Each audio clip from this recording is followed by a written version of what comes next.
धातु जो liquid form में होती है वो क्या कहलाती है? ब्रोमीन। धातु जो मेटल है लिक्विड फॉर्म में होती है वो क्या होती है? मर्क्यूरी। और उष्मा की सबसे अच्छी चालक, गुड कंडक्टर ऑफ हीट, चांदी, एजी। और कॉपर, कॉपर मतलब सीयू, ठीक है, तांबा। इसके साथ हमने और क्या इंपॉर्टेंट देखा था इसके अंदर?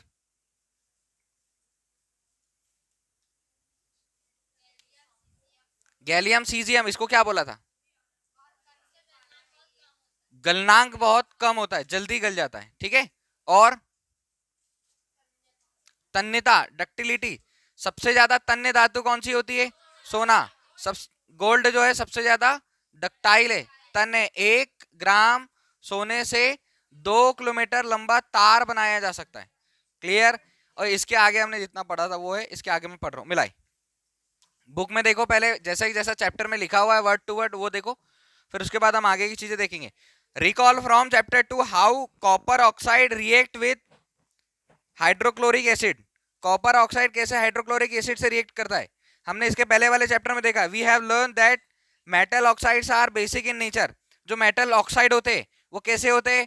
बेसिक होते हैं नेचर में। याद रखना है इसको, ये ऑब्जेक्टिव बना सकता है। Metal oxide are basic in nature. इसका मतलब जो धातु के ऑक्साइड होते हैं, धातु के ऑक्साइड ये क्षारीय होते हैं। क्षारीय मतलब बेसिक, बेसिक मतलब क्षारीय। एक होता है एसिडिक, अम्लीय, और एक होता है बेसिक, स्वाद में कड़वे। अम्ल और क्षार में अंतर देखा हमने, difference between acid and base, अम्ल और क्षार में अंतर।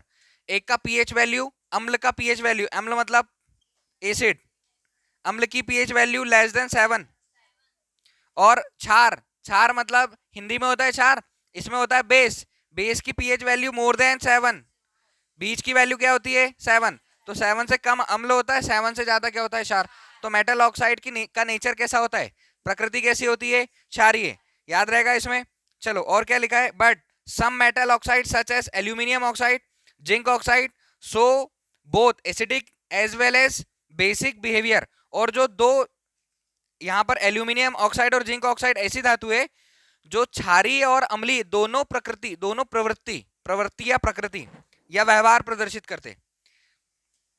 इसके आगे such metals oxide which react with both acid as well as bases to produce salt and water are known as amphoteric oxides. Aluminium oxide react in the following manner with acid and base. Hindi में पढ़ रहा हूं, सुनना ध्यान से, ठीक है। वैसे मैंने बता दिया लेकिन फिर भी वर्ड टू वर्ड देखो। अध्याय 2 में आपने देखा है कि कॉपर ऑक्साइड हाइड्रोक्लोरिक अम्ल से कैसे अभिक्रिया करता है। हम जानते हैं कि धातु ऑक्साइड की प्रकृति कैसी होती है? क्षारीय, अभी बताया।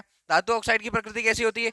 लेकिन एल्यूमिनियम ऑक्साइड, जिंक ऑक्साइड जैसे कुछ धातु ऑक्साइड अम्लीय तथा क्षार की दोनों प्रकार के व्यवहार प्रदर्शित करते हैं। इंग्लिश मीडियम वाले भी याद रखेंगे, हिंदी मीडियम वाले भी लिख लेना उसको कि एल्यूमिनियम ऑक्साइड, उस पर अंडरलाइन कर लो या अलग लिख लो, एल्यूमिनियम ऑक्साइड और जिंक ऑक्साइड दोनों ऐसे ऑक्साइड से जो दोनों प्रवृत्ति, दोनों व्यवहार दर्शाते हैं, अम्लीय भी और क्षारीय भी। नेचर एसिडिक नेचर और बेसिक नेचर दोनों दर्शाते।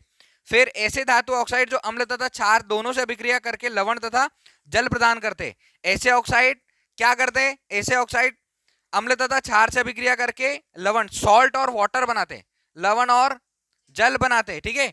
इनको क्या बोलते हैं? उभयधर्मी ऑक्साइड। इनको क्या बोलते हैं? ऑक्साइड।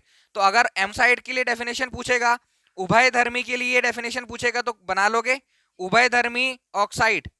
किसी ने पूछा कि ये उभयधर्मी ऑक्साइड क्या होते हैं, तो उभयधर्मी ऑक्साइड क्या होते हैं? ये दोनों प्रकार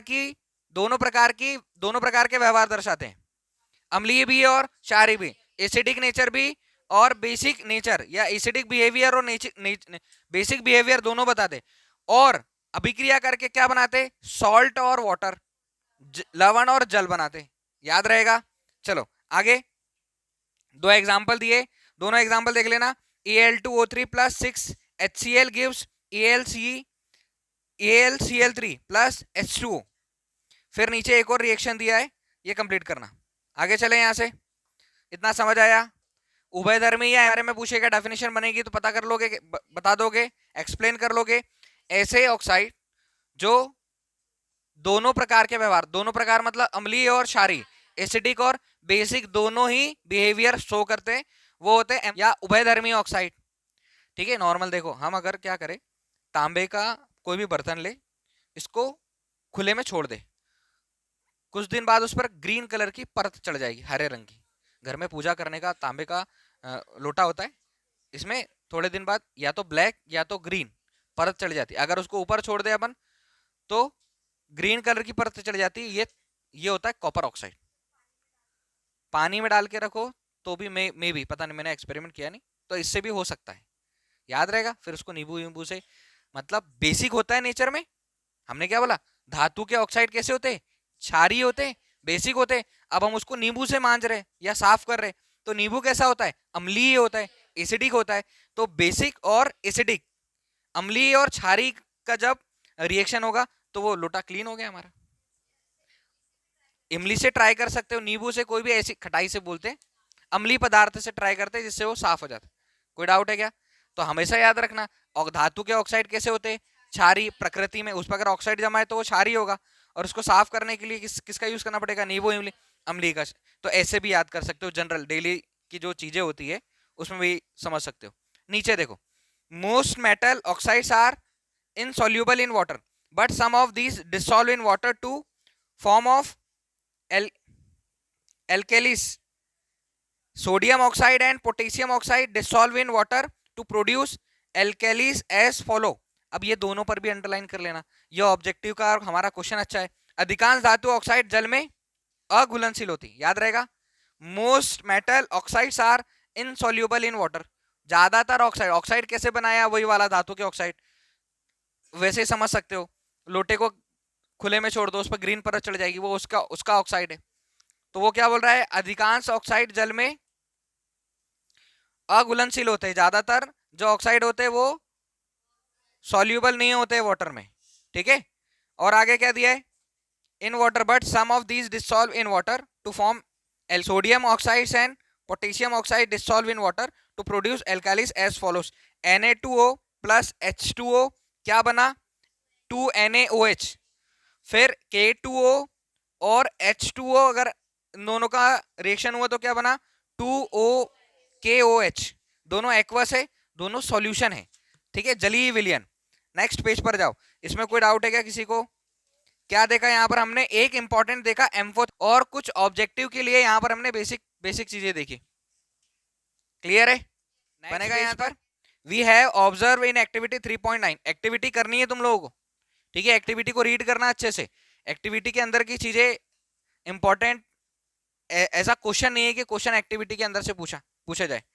that all metal do not react with oxygen at the same rate, मतलब कि ऑक्सीजन, हमने ये देखा है कि ऑक्सीजन के साथ सभी धातु एक ही दर से अभिक्रिया नहीं करती। एक ही दर से अभिक्रिया करने का मतलब कि दर का मतलब चैप्टर क्लास 12 में एक हमारे पास केमिकल काइनेटिक है, केमिकल काइनेटिक रासायनिक बलगति की चैप्टर है, उसमें दर के बारे में बताया है 12th में। अभी भी मैं बता दे रहा हूँ, कोई रिएक्शन बहुत ज्यादा स्पीड में कंप्लीट हो जाती है, किसी रिएक्शन को कंप्लीट होने में एज कंपेयर टू ज्यादा समय लगता है, और कोई ऐसी रिएक्शन होती है जिसको बहुत ज्यादा समय लगता है, स्लो रिएक्शन, इंस्टेंटेनियस रिएक्शन, और एक होती है फास्ट रिएक्शन, बहुत ज्यादा फास्ट, इंस्टेंटेनियस बोल सकते हो उसको, तीव्र अभिक्रिया। तीव्र अभिक्रिया की बात करो, नमक पानी में डालो, घोलो, बन गया। थोड़ी ज्यादा टाइम लगने वाली अभिक्रिया क्या होती है, जैसे दूध फूट गया, फट गया, तो हमने उसमें नींबू मिलाकर किस में रख दिया, या थोड़ा दही मही मिलाकर किस में रख दिया, फ्रिज में, तो दूध, फटा हुआ दूध क्या बन गया, दही बन गया। प्रोसेस क्या हुई, लंबी हुई, रात भर रखा रहा। और ऐसी प्रोसेस जिसमें ज्यादा समय लगता है, जैसे हमने पढ़ा है पेट्रोलियम की उत्पत्ति कैसे हुई, हजारों लाखों वर्ष पहले धरती के नीचे ये सब जीवाश्म ईंधन होंगे, ये दबे हुए होंगे, इन पर जबरदस्त प्रेशर लगा और फिर ये ईंधन की फॉर्म में बन गए। और डायमंड बनने की प्रोसेस स्लो प्रोसेस है। कोयले की खदानों में कोयला कैसे जीवाश्म ईंधन से बना होगा, ठीक है, पेड़ वेड़ नीचे दब गए होंगे, ऐसा हमको साइंस की बुक में, सोशल साइंस की बुक में दिया है। तो वो क्या बोल रहा है कि ऑक्सीजन जो है सभी मेटल से सेम रेट से, रेट मतलब समझ आया, दर से, सेम टाइम में अभिक्रिया नहीं करती। Different metal shows different reactivity toward oxygen, अलग अलग धातुएं ऑक्सीजन के प्रति अपनी अलग अलग दर या रिएक्टिविटी रिएक्टिविटी मतलब अभिक्रियाशीलता प्रदर्शित करती है। हिंदी में भी मैं वर्ड टू वर्ड फिर से पढ़ूंगा, अभी जितना समझा रहा हूँ देखो। Metal such as potassium and sodium react so vigorously that they catch fire it kept in the open। हाँ, दो चीजें सोडियम और पोटेशियम, इनको अगर खुले में रख दिया जाए तो उसमें आग लग जाएगी, याद रहेगा। ये बहुत ज्यादा ऑक्सीजन के प्रति ज्यादा रिएक्टिव होती है, ऑक्सीजन के प्रति ज्यादा रिएक्टिव होती है। अब देखो अगर हमने क्या किया, एक छोटी सी मोमबत्ती जलाई और मोमबत्ती जलाकर हमने क्या किया, इसके ऊपर कुछ भी ऐसा डिब्बा जैसा कुछ रख दिया, मोमबत्ती जलती रहेगी कि बुझ जाएगी। तो आग किसके प्रेजेंस में जल रही है, ऑक्सीजन के प्रेजेंस में। अभी उन्होंने वही बोला, अभी ये मेटल तो नहीं है लेकिन इसने क्या बोला, सभी के साथ सेम रिएक्टिविटी नहीं होती ऑक्सीजन की। फिर उसने क्या बोला है, सोडियम और पोटेशियम, इनको अगर कैसे रख दिया जाए, सोडियम पोटेशियम दोनों को कैसे रख दिया जाए, खुले में रख दिया जाए, तो दोनों में क्या हो जाएगा, आग लग जाएगी। इसमें कोई डाउट है क्या, नहीं है। चलो, kept, they are kept immersed in kerosene, इनको किस में रखा जाता है, केरोसिन में रखा जाता है, ठीक है।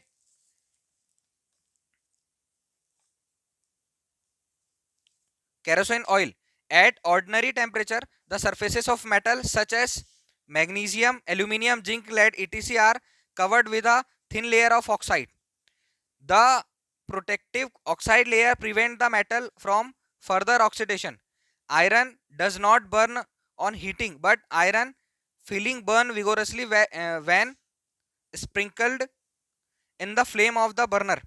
Copper does not burn, but the hot metal is coated with the black colored layer of copper second oxide. Silver and gold do not react with oxygen even at high temperature. इतना clear है क्या, मैं फिर से पढ़ रहा हूँ हिंदी में सुनो, बाकी जो इंपॉर्टेंट था उसमें हमने लिख लिया, हिंदी में सुनो, फिर थोड़ा वेट करते हैं। ऑक्सीजन के साथ सभी धातु एक ही दर से अभिक्रिया नहीं करती, विभिन्न धातुएं ऑक्सीजन के साथ विभिन्न अभिक्रियाशीलता प्रदर्शित करती है। पोटेशियम और सोडियम जैसी कुछ धातु इतनी तेजी से अभिक्रिया करती है कि खुले में रखने पर ही आग पकड़ लेती है। तो दोनों याद रखना, खुले में रखने पर आग पकड़ लेने वाली, अभी आग पकड़ लेने वाली धातुएं कौन कौन सी है, सोडियम और पोटेशियम। इसलिए इन्हें सुरक्षित रखने पर आकस्मिक आग को रोकने के लिए केरोसिन तेल में डुबाकर रखा जाता है। इसलिए इनको आग से रोकने के लिए किसमें डुबाकर रखा जाएगा, केरोसिन तेल में डुबाकर रखा जाएगा। सामान्य ताप पर मैग्नीशियम, एल्यूमिनियम, जिंक, लेड आदि जैसी धातु की सतह पर ऑक्साइड की परत चढ़ जाती है। सामान्य ताप पर ये जो धातु लिखी है इस पर एक ऑक्साइड की परत चढ़ जाती है, ठीक है। ऑक्साइड की यहाँ पर धातु को पुनः ऑक्सीकरण से सुरक्षित रखती है। गर्म करने पर आयरन का दहन तो नहीं होता, लेकिन जब बर्नर की ज्वाला में लोह चूर्ण डालते तब वह तेजी से जलने लगता है। कॉपर का दहन तो नहीं होता, लेकिन गर्म धातु पर कॉपर ऑक्साइड की काले रंग की परत चढ़ जाती है। सिल्वर एवं गोल्ड अत्यंत अधिक ताप पर भी ऑक्सीजन के साथ अभिक्रिया नहीं करते। याद रखना, अत्यधिक ताप पर कौन सी ऐसी धातु है जो ऑक्सीजन के साथ अभिक्रिया नहीं करती, तो वो कौन है, गोल्ड और सिल्वर। याद होगा क्या, इतना समझ में आ जाएगा, इतना समझ में आया, ठीक है। पढ़ो, इसमें एक पैराग्राफ लिखा है, anodizing is a process of forming a thick oxide layer of aluminium. Aluminium पर मोटी ऑक्साइड की परत की प्रक्रिया को एनोडीकरण कहते हैं। एनोडीकरण से क्वेश्चन बन सकता है। एनोडाइजिंग क्या होता है, anodizing is a process of forming a thick oxide layer of aluminium. Aluminium develops a thin oxide layer when exposed to air। मतलब वायु के संपर्क में आने पर एल्यूमिनियम पर ऑक्साइड की परत का निर्माण होता है। This aluminium oxide coat makes it resistant to further corrosion, और ये एल्यूमिनियम को फर्दर कोरोजन से बचाता है। The resistance can be improved further by making the oxide layer thicker during anodizing. A clean aluminium article is made the anode and the electrolyzed with dilute sulfuric acid. The oxygen gas involved at the anode react with aluminium to make a thicker protective oxide layer. The oxide layer can be dyed easily to give aluminium article an attractive finish. Hindi में सुनो फिर मैं समझाता हूँ। ये corrosion मतलब होता है संक्षारण। संक्षारण जैसे लोहे पर जंग लगना संक्षारण है, धीरे धीरे उसका सने सने उसका टूटना। हिंदी में देखो, एनोडीकरण एल्यूमिनियम पर मोटी ऑक्साइड की परत बनाने की प्रक्रिया है। वायु के संपर्क में आने पर एल्यूमिनियम पर ऑक्साइड की परत का निर्माण होता है। एल्यूमिनियम ऑक्साइड की परत इसे संक्षारण से बचाती है। इस परत को मोटा करके इसे संक्षारण से अधिक सुरक्षित किया जा सकता है। एनोडीकरण के लिए एल्यूमिनियम की एक साफ वस्तु को एनोड बनाकर तनु सल्फ्यूरिक अम्ल के साथ इसका विद्युत अपघटन किया जाता है। एनोड पर उत्सर्जित ऑक्सीजन गैस एल्यूमिनियम के साथ अभिक्रिया करके ऑक्साइड की एक मोटी परत बनाती है। इस ऑक्साइड की परत को आसानी से रंगकर एल्यूमिनियम के की आकर्षक वस्तुएं बनाई जा सकती है। एनोडीकरण समझ में आ जाएगा। तो एक क्वेश्चन और लिखना है एनोडीकरण, इस पे उसकी वस्तु पर एक परत चढ़ाना एनोडीकरण कहलाता है। ये एक प्रोसेस है जिससे उसे संक्षारण से बचाया जा सकता है, कोरोजन से बचाया जा सकता है और इसकी बहुत सारी आकर्षक वस्तुएं बनाई जा सकती है। ठीक, कोरोजन मतलब किसी भी धातु का धीरे धीरे क्षय होना, जैसे रस्ट, आयरन रस्ट, लोहे पर जंग लगना संक्षारण होता है, कोरोजन कहलाता है। लोहे को खुला छोड़ दो, कुछ दिन बाद उस पर उसका जो भाग है वो झड़ने लगेगा, जंग के कारण झड़ने लगेगा, उसको कोरोजन बोलते हैं, संक्षारण। उसको बचाने के लिए क्या किया जाता है, पेंट किया जाता है, ऑयल या ग्रीस वगैरह लगा देते हैं जिससे उसका संक्षारण होने से बच जाता है। कोरोजन उस पर उसकी परत हिंदी में लिखा है सने सने कम होना, धीरे धीरे कम होना। ठीक है, याद हो जाएगा। कल इसके आगे से पढ़ेंगे 3.2.2 what happen when metal react with water. क्या होता है जब धातु की अभिक्रिया किसके साथ की जाती है, जल के साथ।